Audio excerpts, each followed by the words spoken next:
आइए अगला प्रोग्राम तकरीर की शक्ल में सुनते हैं। हफ्सा मरियम बिन्त वजीरुद्दीन।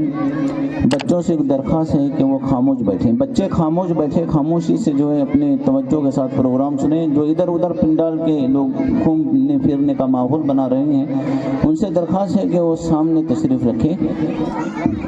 प्रोग्राम इत्मीनान से सुने। बहुत कम प्रोग्राम रह गया बच्चों का। फिर इंशाल्लाह हमारे आए हुए मुअज़्ज़ज़ मेहमान इंशाल्लाह हमसे मुखातब होंगे।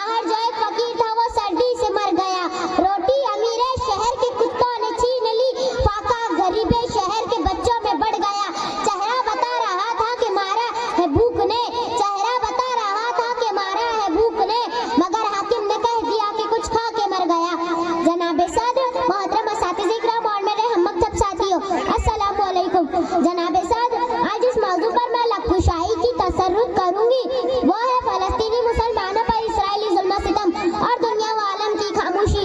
यूं तो इस्राएली रियासत के क़याम से इस जुल्म सितम का तशद्दुद बरपा है, मगर फ़लस्तीन गुज़िश्ता चंद सालों से इसमें बेपनाह है। इजाफा हो रहा है, हज़ारों बेगुनाह बच्चे कत्ले आम हो रहे हैं। इन माओं की गोदें उजाड़ी जा रही है जिनके पैरों तले जन्नत है।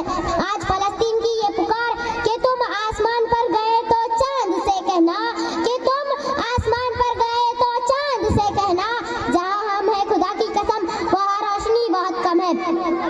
जनाबे सदर, बड़ी अफसोस की बात है, मुझे पता है वो फ़लस्तीनी बच्चा कब और कैसे जिएगा जिसका सारा खानदान फकत एक ही हमले में शहीद कर दिया गया हो।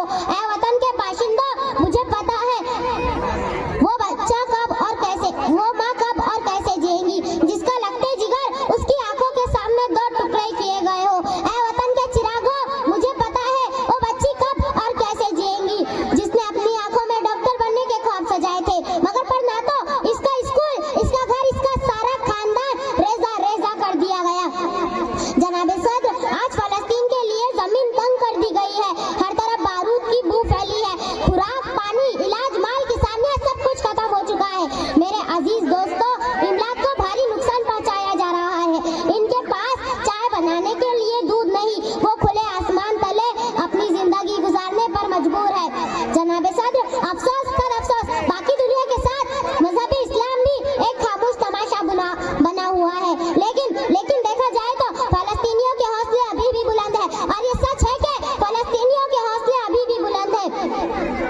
जनाबे सदर, मैंने आज आपके सामने, इस महफिल के सामने इस फ़लस्तीन की बात की जिसको कई सदियों पहले हजरत उमर फारूक रज़ी अल्लाह ताला अन्हु ने फतह किया था। मैंने आज इस फ़लस्तीन की बात की जिसमें नबी करीम सल्लल्लाहु अलैहि वसल्लम ने तमाम नबियों की इमामत कराई थी। मैंने आज इस फ़लस्तीन की बात की जिसमें कितने नबियों ने अपनी जिंदगी बसर की। मैंने आज इस फ़लस्तीन की बात की जिसको सलाहुद्दीन अय्यूबी ने अपनी जान पर खेलकर फतह किया था। मैंने आज इस फ़लस्तीन की बात की जो हमारा क़िब्ले आमाल है, और वही फ़लस्तीन आज इन काफिरों के जुल्म सितम का शिकार है।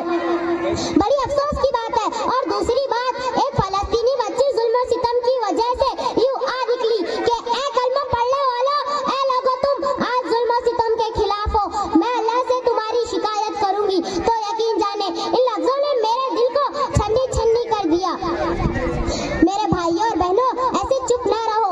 तीन तरीके होते हैं, एक तो जंग करो जालिमों के खिलाफ, एक तो आवाज उठाओ जालिमों के खिलाफ, या तो दुआ करो। तो हमें तीन तरीकों में से किसी एक को अपनाना चाहिए, और अब इन हालात में रब्बुल इज्जत दर जिक्र करने की जरूरत है। और अब मैं आखिर में इन लफ्जों से अपनी तकरीर का इख्तिताम करके अपनी जगह लूंगी।